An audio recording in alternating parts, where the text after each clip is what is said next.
Iver fad.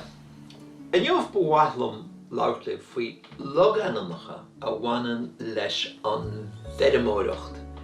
Agus bewatlum lautliv gohoria fwingui amin an talav rinte suas in a fisi exula eg an vedemor agus e agol. Tugter anamnachi exula na PC exula na spasana exula a chrochian an vedemor na to an rive an vedem aber bín balan na himpel no fall no claigs bín gato go listachan.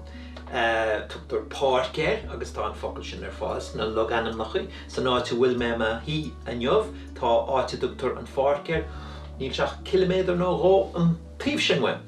Hamala sin tá an focal gort an agus sin an focal atar fall go coitianta sa gaint ag muintir chorcorina hi sa giri agus iad a caint fork no gari mar hugtar in áit chuig hamai. Agus tá sé sin fáil sna log anamnachi hís tá na gorta dua acu. Ach go minic tá briele leis a wakil gort. Mar cilíonn sé go minic gort cinál speisialta a úsáiltir beidir le bia a ás.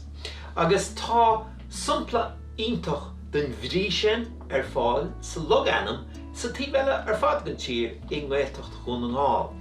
Gort a chuirce. Sin é an gort a mich chuirce a fásan.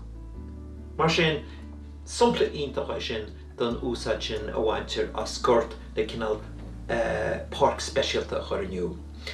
Tá park de chinál specialta eile fáils na log anamnacha agus is focail é nach dicioch daoine sa lá aniu bhain róha agus é de cainte gaige mar is seanach é nach núsáiltar níos mó.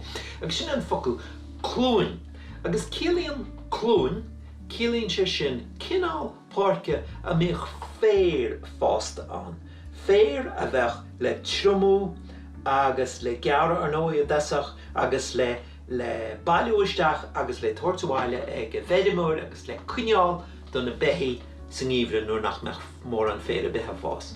Tugtar mónéir sin san an náchaint sa lá aniu bhain. A clúin CLUE aon sin an tanam a bhíoch fado. Agus an sumpla is deisiúil mar fad gon log anam sin ná an bailí sin hís gon de hybridáran a dugtar clúin meala éid. Agus is léir gur mónéir álan a bhíonn sin na clúin meala, clúin álan, mar go mbeadh erid sin meala nó mill fáil inte.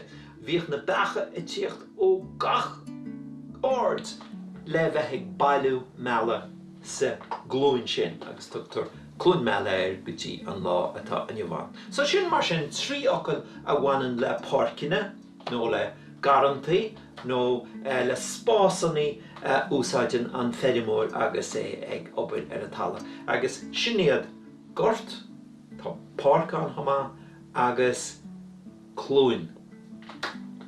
Cynnig I súl amach den kitchen.